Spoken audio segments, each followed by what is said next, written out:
Hi, so I'm Lindsay Richards, I'm Chair of the Board of the Australian General Council, and with me here is Narelle Mills, who I'm sure most people probably know me, and everybody maybe knows Narelle, but Narelle Mills, the CEO, is with me as well. Normally this time of year we'd be having our annual general meeting and a general forum, which is a thing we set up a long time ago to get our friends and stakeholders together to talk about important topics. For the second year in a row, we can't do that for the pandemic reasons. So as an alternative and just as a bit of a chat and sharing of our thinking, this video is an alternative and a substitute for that. So Narelle and I, as we do often, you don't ever get to listen in on our conversations. Sometimes that's a good thing, but we speak frankly and commonly and frequently. Today you get to share one of those conversations as we just reflect a bit on things that have happened during the year. Thanks, Lindsay, and hi, everyone. I think we can't avoid the topic of COVID-19, Lindsay, for the second year in a row, as you've said. So how do you think the ADC board and management navigated the impact of COVID-19 on activities this year? Well, Narelle, as you know, there have been lots and lots of challenges. It's challenged us in lots of ways, but one of them has just been making sure that we've got the policies in place to deal with the sorts of issues we've had to deal with. And your team have brought to us lots of suggestions for policy changes, how we might deal with all the issues we've had to deal with. It's really been the board's responsibility to consider those and to support the staff as they implement those changes. They've been around. Probably the two principal ones that come to mind immediately are the COVID-19 monitoring as part of the accreditation process, which I think we talked about last time we had this sort of conversation, that the council was determined to be proactive in this matter. So we put into place clear expectations for accredited programs around what, as an ADC, we expected them to be doing. We didn't want any surprises later down the track. So that was a good start a long time ago now, feels a long time ago. And then the monitoring process, I think, has become lighter touch. Your staff have implemented that, but the board's had an oversight of that and just made sure that from every perspective we're happy with those things. And the other thing in the assessment area, of course, that there's been exams on, exams off, exams on. It's been a massive challenge. And then we've had to deal then with the question of, if we'd applied our policies as they were, they would have been probably a great disadvantage to candidates who had to cancel last minute and whatnot. So as you know, we've been through all sorts of policy revisions to try and get the best outcome, a fair outcome for people. Guiding all those things, I think probably more often than any time in my memory, the board's had to return to its core values about being ethical, being respectful, being fair, being transparent. And now when I start to cite the values, I've got to remember them all, to be independent and to be supportive. I think that's our core values, and that's meant that probably I think without exception, we've decided that people are most important. The enduring value that I think the board has established for all this time is that when we start to worry, we worry about the people. We worry about the staff. When we went through, all the lockdowns and the JobKeeper and that sort of thing, we didn't want to be in a situation where we're shutting down and standing down staff. When it comes to candidates, we didn't want to be in a situation where they were massively disadvantaged by having to pay fees for assessments, and then at the last minute cancelling and us applying our no refund sort of policy. So the policies that have come forward to the board have been well received. The staff done a good job in getting that balance right, understanding the values of the organisation. And I think the board's job then, in addition to that, has just been to do what we can to support the staff, you and the staff, in bringing them into place. A couple of years ago, we determined to set up the nominations committee as a people and culture committee to expand the importance, I guess, of the people and the culture, which you just mentioned. And then in 2021, we actually created an internal operational directorate around people and culture. Why do you think it's been really important for us to take that strategic step? I think it was an area that we probably had overlooked. Going on from what I was saying before about our values. Our values are about people-focused things and the interests of our staff and our stakeholders. And the old nominations committee didn't do much more than work out who was going to be the next member of the board. Now, that's an important process, of course, but there's a lot more to the organisation that's important. And the organisation's grown a lot from. I was reflecting earlier on the fact that when I was first involved in the ADC, they had 2 staff, and we now have got. 5 years ago, I think we had 11 staff. Now we've got 35 or 36 staff. It's a fundamentally different organisation, and how we worry about and how we deal with and look after, nurture 36 staff is fundamentally different to how we deal with 2 staff. We also got important new initiatives. So our the People and Culture Committee's also sort of got responsibility for guiding the reconciliation plan and all of that, Aboriginal and Torres Strait Islander cultural safety initiatives. They're all really important things for an organisation like ours. And to give that the same significance and the same profile in the organisation as accreditation and assessment is a really important thing to do, I think. So I think it's been a great initiative. My turn to ask you a question, Narelle. So despite COVID-19, what have we achieved? I mean, I've seen a lot, but spectacular achievement. But tell us about some of those things. Yeah, and I think all credit to all of the staff and management for sort of really progressing some of our initiatives in such trying circumstances as well. So some of the things that come to mind for me are we reviewed the accreditation standards in 2020 and they came into effect from January of 2021. So we've been implementing those alongside our COVID monitoring protocol, which you mentioned earlier. And some of the important changes in the accreditation standards was a focus on Aboriginal and Torres Strait Islander cultural safety. And so we're working with providers on that and making sure that we all do a bit better in actually our roles in accrediting providers around providing culturally safe oral health care at the end of programs.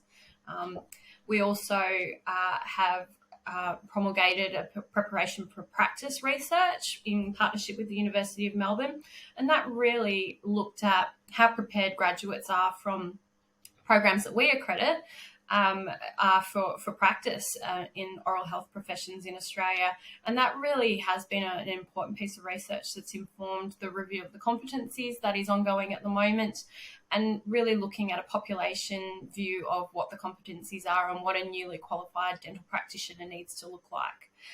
And then we've internally, and probably something that everybody, our external stakeholders will see in time, is we've been working on a major digital uplift project called Project Fusion.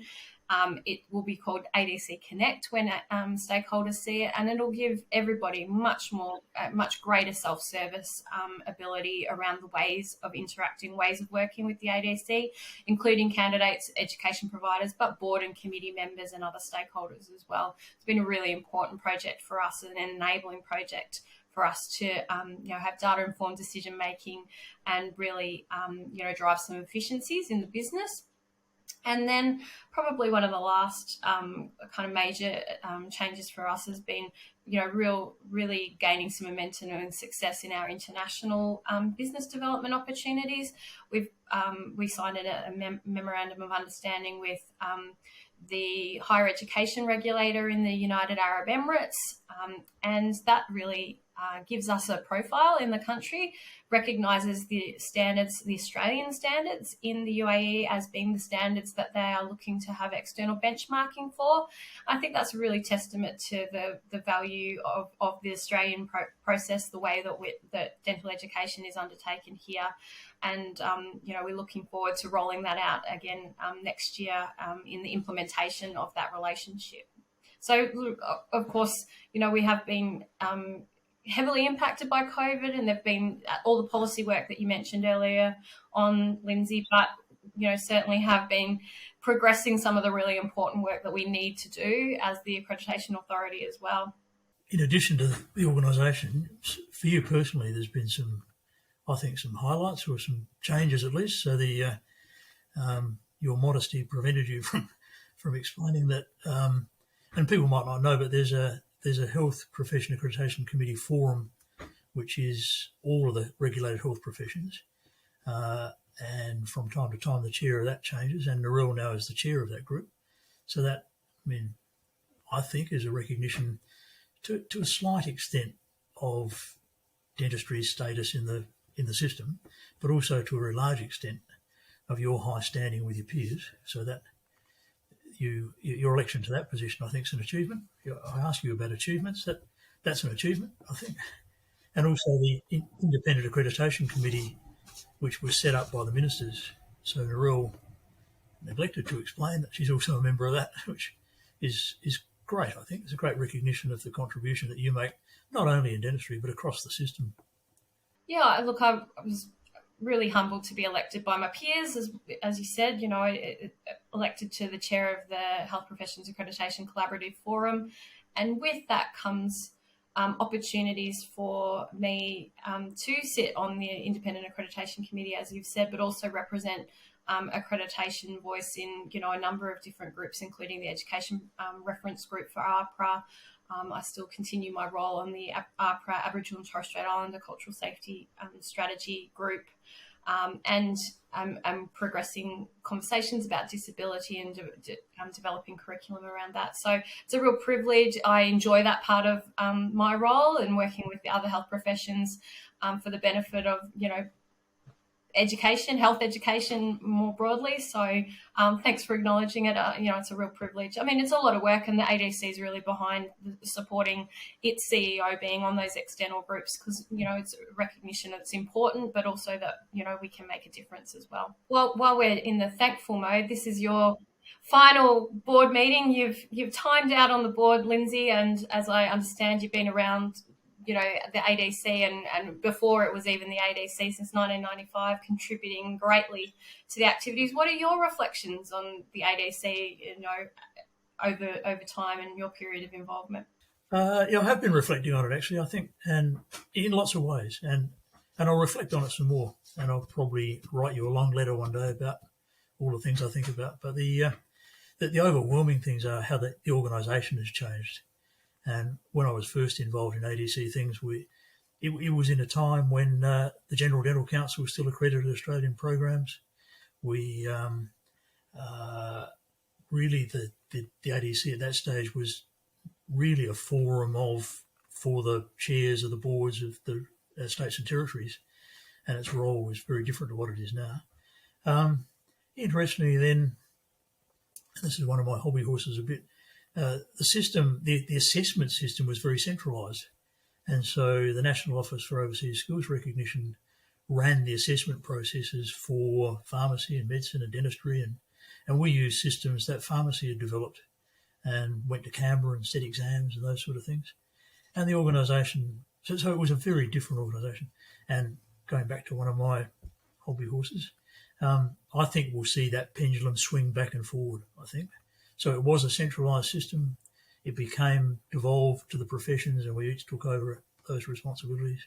And I think slowly with national registration and the national board system through the national law and through APRA's contribution across all the disciplines, I think we'll probably see things tend to centralise again. And then long after I'm gone, they'll be devolved again. So that's one of the things, I think. The other thing I mentioned before was just the growth of the organisation, and just numerically, but also I think in terms of its impact. I think if I look back to 1995, we were very much a follower of what people were doing. We relied on, for assessment, a system developed by University of New South Wales and pharmacy, and we just piggybacked on the back of that, didn't do any original thinking, just wrote the questions that we were asked to write, put them into the system. Now I think as an organisation, we're very much a leader, and not only a leader nationally, but probably to a considerable extent now internationally. So the organisation's evolved from following to leading, which I think is a tremendous evolution over time. And great to be part of that. The international stuff is a whole new, that is the future of the organisation in many ways. That will keep our core business going, but it's an exciting opportunity for us to make a contribution more generally. So they're exciting times. We could chat all day. We normally chat for an hour and a half every couple of weeks. We're not going to do that now and make people listen in on our various reflections. But it is for this time of year, probably to thank all the people that have been involved, especially from my point of view, from the board's point of view. There's nothing I can say that would be sufficient to emphasise the thanks and the appreciation the board has to you and to the staff, who make an amazing contribution and make our job easy, I think, as a board. And then to wish everybody well as we move through the rest of this year and into what I think will be an exciting year ahead. Great. Thanks, Lindsay, for your guidance over the last couple of years in the chair, but of course, in your various roles that you've supported me through at the ADC, and you'll be missed, but I'll bet there'll be another role that we find for you.